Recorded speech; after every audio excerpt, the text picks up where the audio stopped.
What is an immobilizer, you might ask? Well, if I'm going to teach you how to suck eggs, I apologise, but if you don't know, then I will explain.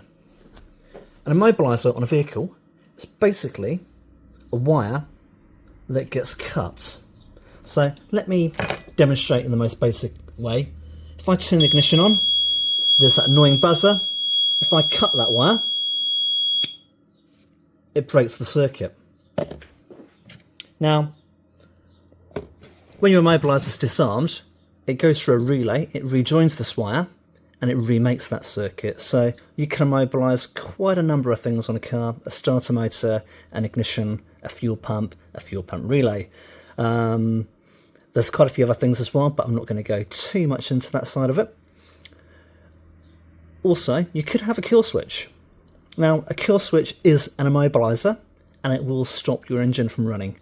The downside of a kill switch is you have to physically turn it on and off each time you use it. And we're human, we're not disciplined, we forget to do this, and you don't get insurance with a kill switch purely because your insurance company won't know if you've activated the switch. So,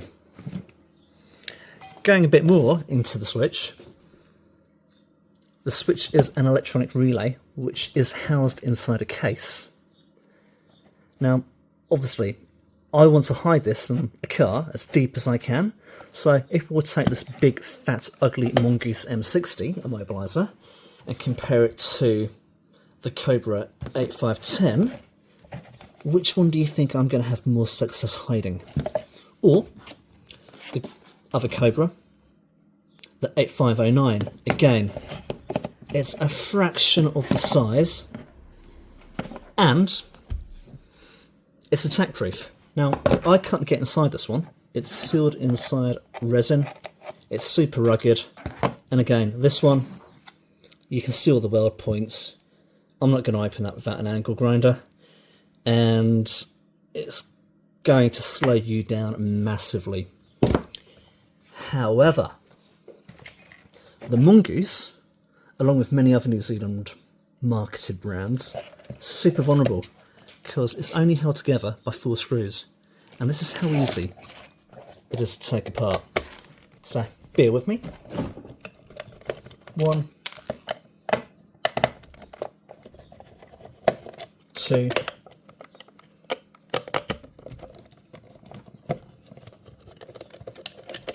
3,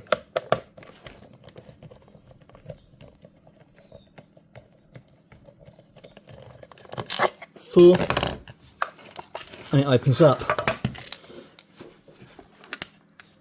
Now, this is why an attack-proof housing is really important, because all I need to do to bypass the Mongoose, and I don't want to make a how-to guide, but everyone knows this already, quite simply, unplug these two, get your little jumper lead, which most of the car thieves will carry, join one circuit up, do the same for your next circuit, which is here. Or, if you don't have a jump lead, I've seen this done before, some of them even use the alarm's fuse, and that's the immobilizer bypassed and rejoined, and your car security system is defeated. So, this is why I don't recommend Mongoose, and I don't recommend AVS, or any of the old alarms that claim to meet Australian and New Zealand standards, or the old 5-star rating. Now, those standards are dead. They were deleted back in 2021, I believe. I'll put that up on the website.